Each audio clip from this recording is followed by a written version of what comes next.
My wife used to say I looked like a man who had never been surprised a day in his life. She meant it as a compliment, back when she still said things like that, back when I still believed she meant most of what she said.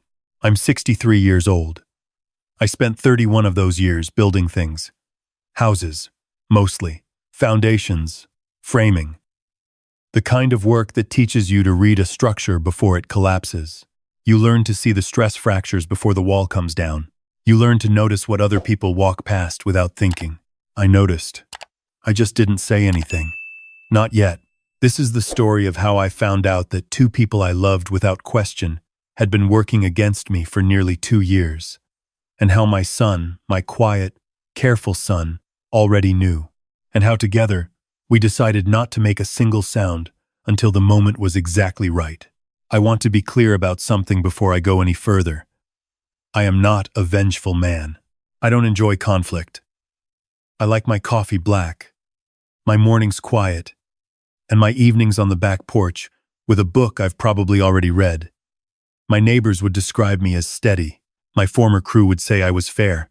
My brother would have said, once upon a time, that I was the most dependable person he had ever known. I think about that word a lot now. Dependable. It turns out it can mean two very different things, depending on who's using it. My brother is 58. His name is not important to this story. What matters is that he is 5 years younger than me, and he has spent most of those years standing in a shadow he believed was mine. I never saw it that way. I never thought of myself as someone who cast a shadow over anything. But I understand now that what I saw and what he felt were two entirely different realities. And he chose, somewhere along the way, to stop trying to reconcile them. Our father passed away 14 months ago. He was 81 years old, sharp until the very end, and he left behind a piece of property in central Tennessee that had been in our family for 3 generations, 47 acres, a farmhouse that needed work, a barn that needed more, and a timber contract with a logging company that was worth, depending on the year, somewhere between $60,000 and $90,000 in annual revenue. My father's will was simple. The property was to be split equally between my brother and me, 50-50.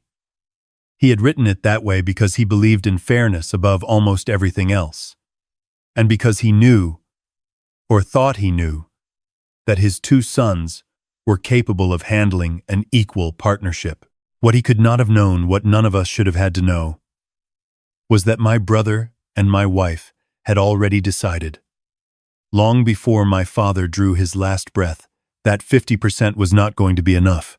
I found out on a Thursday morning in October. I had driven down to the property to meet with a land surveyor, a routine visit. Something we needed to do before updating the insurance. I arrived 40 minutes early, because I always arrive early. It's a habit from the job sites. You learn things when you show up, before anyone expects you. My brother's truck was already there. I didn't think much of it. He had a key, of course. He had every right to be there.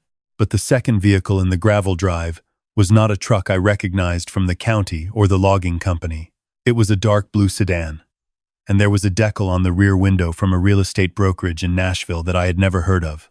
I sat in my own truck for a moment. Just sat there. My coffee was still warm in the cup holder.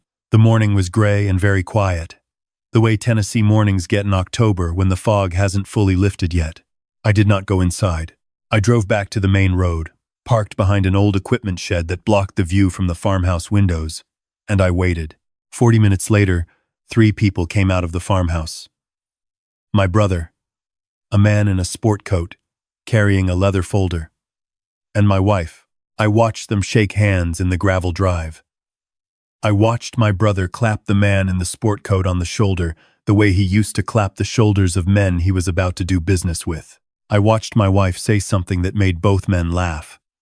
Then I watched them get in their separate vehicles and drive away in separate directions, like 3 people who had never met. I drove back to the house we shared, my wife and I, in Nashville. I made a second pot of coffee. I sat at the kitchen table, and I thought about what I had just seen. And I turned it over in my mind the way you turn a piece of lumber, looking at it from every angle before you decide if it's straight or if it's warped. By the time she came home that afternoon, I had decided 2 things. First, that I was not going to say a word. Second, that I was going to understand exactly what I was dealing with before I made a single move. I called my son that evening. He is 34, works in commercial insurance, lives 40 minutes away. He has his grandfather's patience and his mother's intelligence, which I have always considered an unfair combination for anyone he might ever negotiate against. When I told him what I had seen, there was a silence on the other end of the line that lasted long enough that I thought the call had dropped. Then he said, "Dad, I need to tell you something." He had noticed things 6 months before I did. A conversation he had overheard at Thanksgiving fragments. Not enough to be certain, but enough to bother him. A comment my wife made about the property that seemed to assume more authority over it than was hers to have. A lunch meeting my brother had mentioned offhand that he later claimed had been about something else entirely. My son had been watching, quietly, the way I had taught him to watch a job site, looking for the stress fractures. He had not told me because he had no proof, and because he had not wanted to be wrong, and because he knew me well enough to know that if he told me before he was certain, I would go straight to my brother and confront him, and that would give them time to cover their tracks. He was right. That is exactly what I would have done. So we did not do that. Instead, we made a plan. Over the next 6 weeks, my son used his professional connections to request copies of every document that had been filed or was in progress regarding the property surveys, title searches, any applications or inquiries submitted to county planning. He found 3 things: an informal market appraisal that had been ordered in my brother's name alone, a draft agreement between my brother and a development company that proposed to sell 40 of the 47 acres at a per-acre price that was significantly below market, and a modification request filed with the county that attempted, using technical language my brother clearly hoped I would never read, to shift the majority ownership share into his name based on a claim that he had been the primary caretaker of the property since our father's illness. The claim was not completely false. He had visited more often than I had in the last 2 years of our father's life. But the reason I had visited less was that my father had asked me, privately, to stay in Nashville and look after our mother, who had been dealing with her own health problems at the time. I had letters. I had voicemails. I had my mother's own testimony, if it ever came to that. The piece that took longer to understand was my wife's role. She was not on any of the documents. She had been careful about that. But my son found the thread when he pulled on a small detail: the real estate brokerage on the sedan in the gravel drive. He looked them up. They specialized in rural land acquisition for residential developers. He called them professionally, asking general questions about their process, and confirmed that they had been in active consultation with a private party about a parcel in the county where our property sat. The agent he spoke with mentioned, without realizing what he was saying, that the contact for the seller's side had provided 2 names. One of them was my brother's.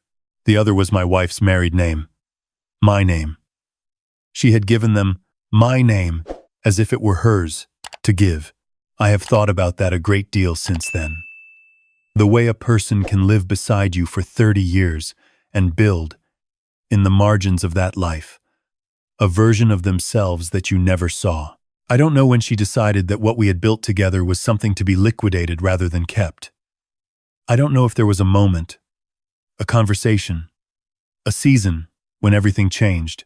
I only know that she had changed, and that by the time I understood it, she had already moved quite far in a direction I had not been invited to follow. I did not confront her. Not then. We continued living in the same house. I continued to be the man I had always been: coffee in the morning, back porch in the evening, quiet and steady, and apparently predictable enough that she had no reason to believe I knew anything at all. She would ask me occasionally, in the careful way of someone managing a situation, how I felt about eventually dealing with the property. I would say that I wasn't in a rush, that there was no reason to make decisions before we were ready. She would nod and change the subject. My brother called me twice in that period. Normal calls, or what had become normal for us: surface conversation, updates about his kids, a brief mention of the property that never went anywhere. I was pleasant. I was exactly the kind of older brother he had spent decades underestimating. It required very little effort. Do The thing about spending your life building structures is that you understand something most people overlook. The strongest part of any structure is not the visible frame, it's the foundation. You can change everything above ground. You can tear out walls, move doors, remodel the entire face of a building. But if the foundation is solid, the building stands. And if the foundation is compromised, it doesn't matter how good the rest of it looks, it will eventually come down. My brother had spent a long time focused on the frame. He had not thought enough about the foundation. The family gathering happened in November. It was technically a belated celebration of what would have been my father's 82nd birthday. My mother's idea, something she did every year, a Sunday afternoon at her house with his photograph on the mantel and his favorite food on the table. My brother and his wife came. My son came. My wife came. A few cousins. An aunt. My son and I had spent the previous 2 evenings organizing everything. Not into a dramatic presentation. Not into a confrontation. Into something cleaner than that. He had printed documents, the appraisal, the draft agreement, the county modification request, the correspondence from the brokerage.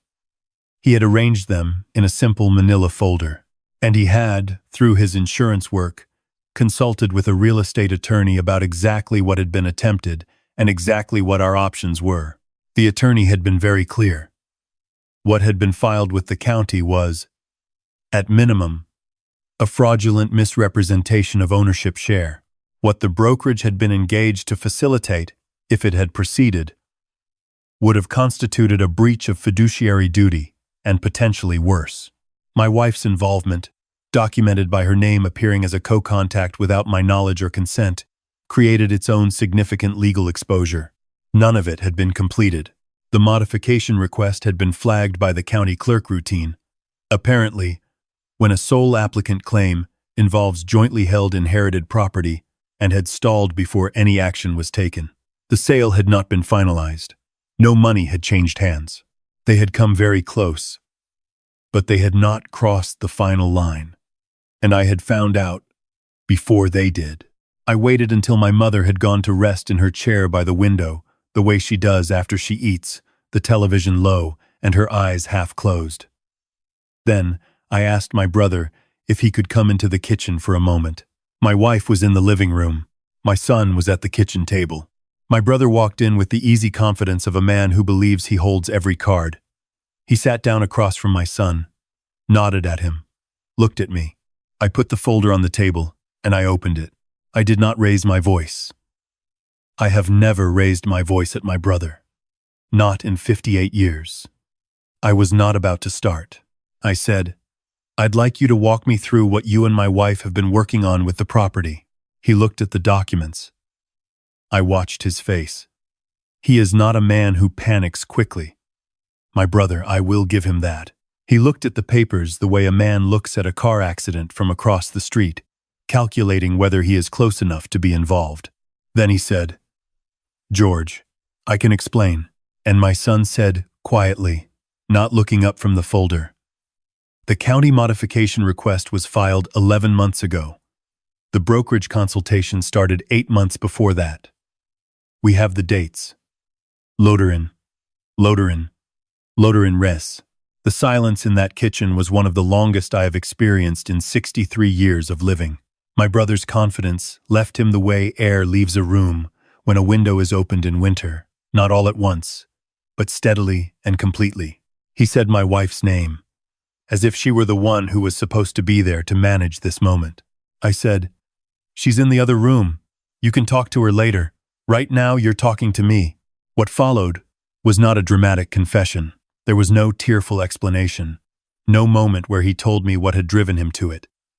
No speech about the shadow, or the years of feeling overlooked, or whatever story he had been telling himself to justify what he had done. He was quiet. He looked at the table. He said, twice, that it had not gone through, as if the incompletion of the betrayal was a kind of innocence. I told him what the attorney had told me. I told him what our options were. I told him that I had not yet decided which of those options I intended to pursue, and that my decision would depend entirely on what happened in the next several weeks. Then I told him one more thing. I told him that our father had trusted us equally because he believed we were equally worthy of that trust, and that whatever my brother had decided to feel about the distribution of that trust over the years, the fact remained that our father had not been wrong about me. I left him at the table with my son, and I walked into the living room. My wife was sitting near the window. She looked up when I came in, and she read my face the way people read a document they were hoping would say something different. I didn't say anything for a moment. I just looked at her. 30 years is a very long time. Long enough to build something that feels permanent. Long enough to forget that permanence is never guaranteed by time alone. I said, "We need to talk to a lawyer. Separately, I think." She started to say something. I said, "Not today. Not here. But soon." Then I went and sat beside my mother, who had opened her eyes at some point and was watching the room with the quiet attention of a woman who has lived long enough to understand that she does not always need to hear the words to know what they mean. She reached over and patted my hand without saying anything. That was 3 months ago. The county modification request has been formally withdrawn. The brokerage relationship has been terminated. My brother and I are no longer in regular contact, though our attorneys are. The property remains in both our names for now, which is where it was always supposed to be. My wife and I are separated. There is nothing dramatic to say about it. It is a grief like other griefs. Quiet and heavy, and something you carry rather than cure. I do not regret how I handled it. I regret that it happened. My son and I have dinner every Sunday. He sits across from me the way my father used to sit across from me, with that particular combination of patience and directness that skips a generation sometimes and lands exactly where it's needed. He told me recently that he had been afraid, when he first started noticing things, that I wouldn't believe him. That I would choose to believe what was easier to believe. I told him that his grandfather had raised me to look at a structure honestly, even when the honest answer was inconvenient. That I had tried to raise him the same way. He said he thought I had done all right. I am 63 years old. I am not the kind of man who needs to announce that he won something. I don't think about it in those terms. I think about it in terms of what held and what didn't. The foundation held. The frame came down. That's not a victory, it's just the nature of what gets built on what. My mother still keeps my father's photograph on the mantel. Last time I was there, I stood in front of it for a while. He was younger in the photograph than I am now, which is a strange thing to reckon with. Wording day. And Pravat. Also man. He looked like a man who had worked hard and trusted carefully and slept without apology. I think I understand him better now than I did when he was alive. I think he would have understood the decisions I made. I think he would have been glad that I waited. I turned back to the front door and I left the photograph where it was, and I drove home to a house that is quieter than it used to be. And I made coffee. And I sat on the back porch with a book I had already read. And the evening was very still. And I was all right.